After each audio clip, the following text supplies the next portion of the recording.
Hello everybody and welcome back to Creation Myths. Today we're going to start something called Creationist Contradictions, and we are going to talk about the waiting time problem and created heterozygosity. Before we get into it today, I have to explain what we're doing here. Basically, creationists have made a whole lot of sciencey sounding arguments, and they're just all wrong. They're all nonsense. I'm talking about things like genetic entropy, created heterozygosity, Dr. Nathaniel Jeanson's time to most recent common ancestor calculations for the mitochondrial DNA and the Y chromosome. It's all just nonsense top to bottom, but I've covered a lot of it already. I feel like I've covered most of it already in the main Creation Myths series. There's a few big things I'm still going to tackle. I have some stuff in the works, but I've covered a lot of the big stuff. So in addition to looking at individual creationist arguments, kind of one at a time, I also want to look more holistically at the model that creation scientists are building. Because when you look at these arguments together as a whole and see how they work with or against each other, what you see is not only are these major creation science arguments wrong, they're actually contradictory. They actually invalidate each other when you dig into how they're supposed to work. So in this series, we're going to show how some of the big creation science arguments are actually incompatible with each other, and how creationists, either realizing this and not caring, or just not realizing it, make incompatible arguments at the same time as part of their models. The two arguments we're going to talk about today are the waiting time problem and created heterozygosity. I've talked about both of these before in kind of my regular debunking creationist arguments videos. Those are both going to be linked down below. So if you want the details on how these arguments are supposed to work and why they're wrong, check out those videos. But what we're going to do today is just very briefly reintroduce these two arguments and then look at how they're incompatible with each other. So we'll start with the waiting time problem. The idea with the waiting time problem is it takes too long to get new things through evolutionary processes. Basically, we're talking about like combinations of mutations or genetic traits. Okay, you don't have a trait and you have to evolve that trait, and it has so many steps and it would take too long to evolve through that pathway. That's the waiting time problem in a nutshell. It's an extremely popular creationist argument, and it's even something they've snuck into secular journals from time to time. So here we have John Sanford et al. Writing in the Theoretical Biology and Medical Modeling Journal.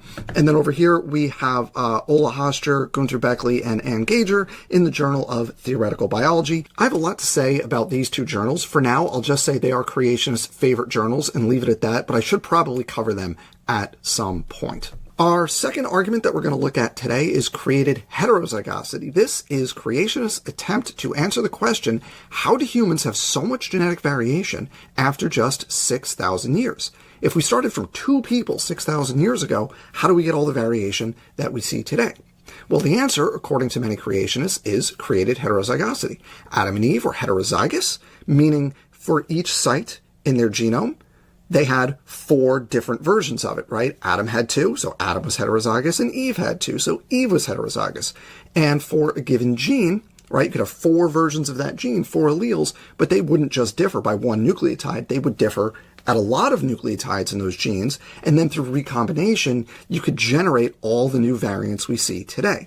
So here is a paper in Answers Research Journal by Dr. Nathaniel Jeanson and Dr. Jason Lisle, looking at this created heterozygosity hypothesis. The specific version of this that Dr. Jeanson likes is called the CHNP model, the Created Heterozygosity in Natural Processes model.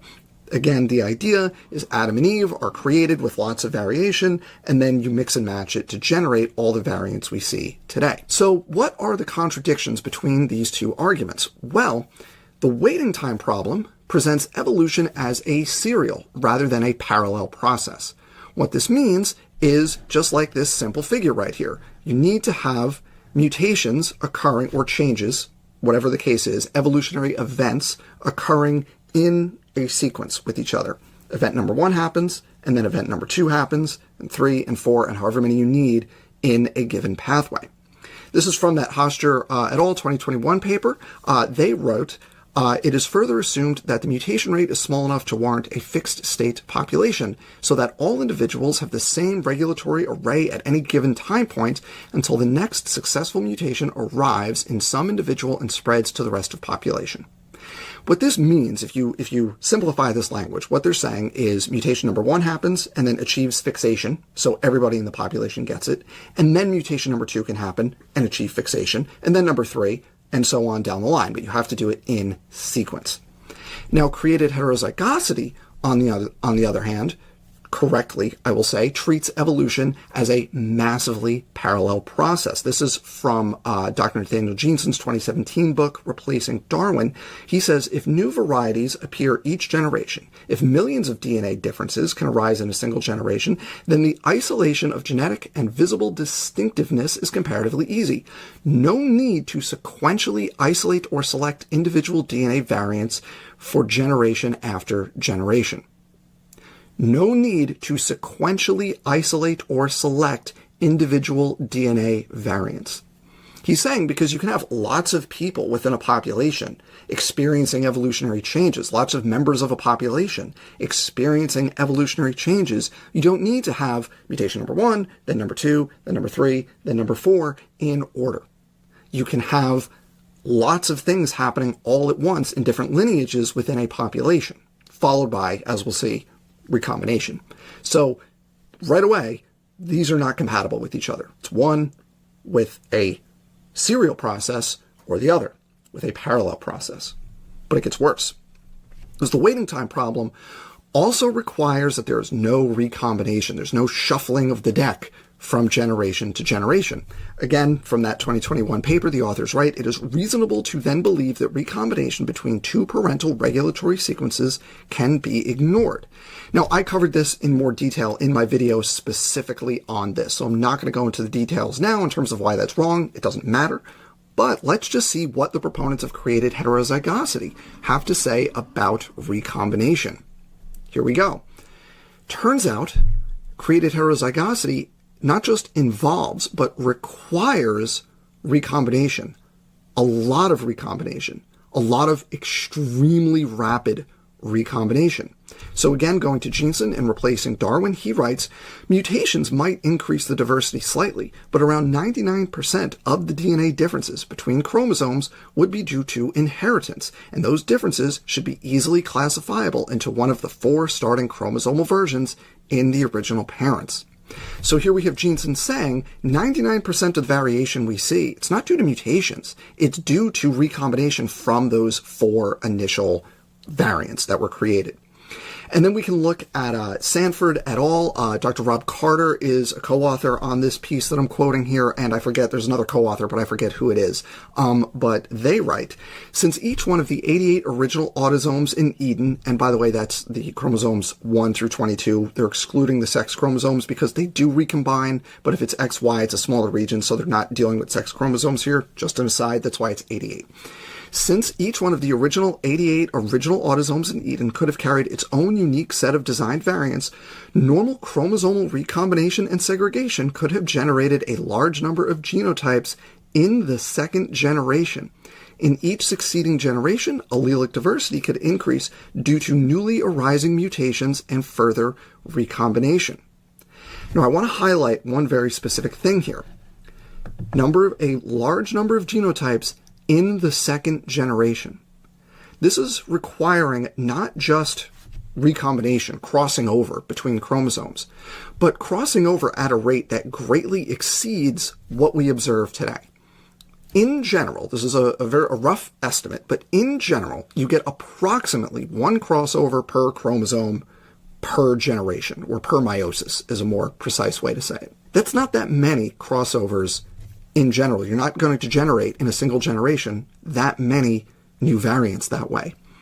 If you can generate a large number of genotypes in the second generation, then you're not just leaning on recombination. You're invoking recombination at a speed that greatly exceeds the rate at which it occurs in the present. Again, I've talked about this in detail in the video specifically on created heterozygosity.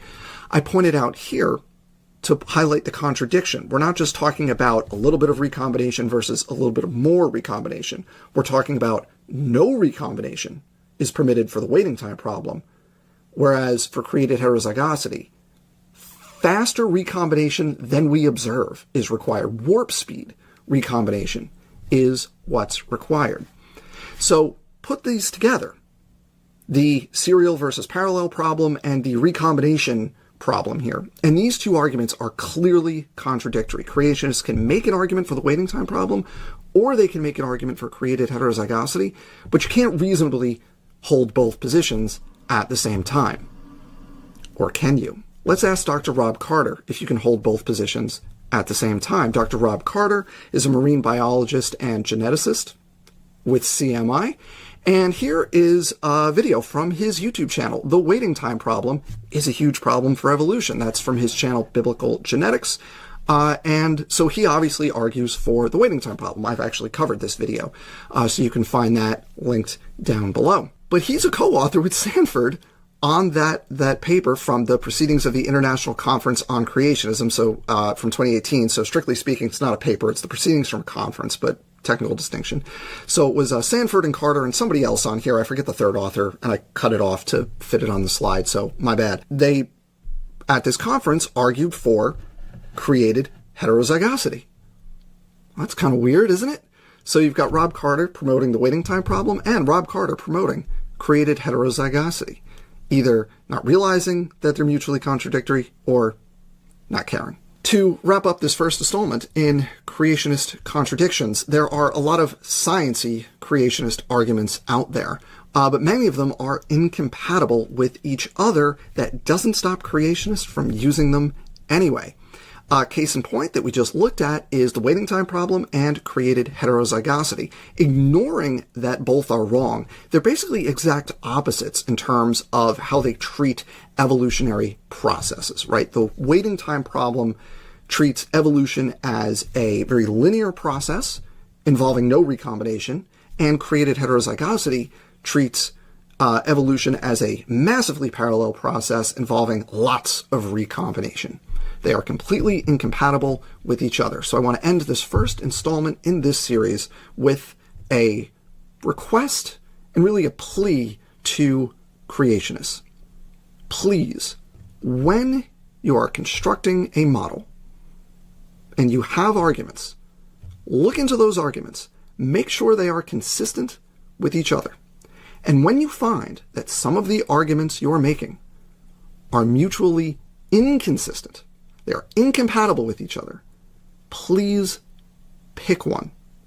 Don't just use both and hope that nobody notices, because guess what? We're going to notice. So thank you all for watching. I hope you enjoyed this first installment in what will be an ongoing series.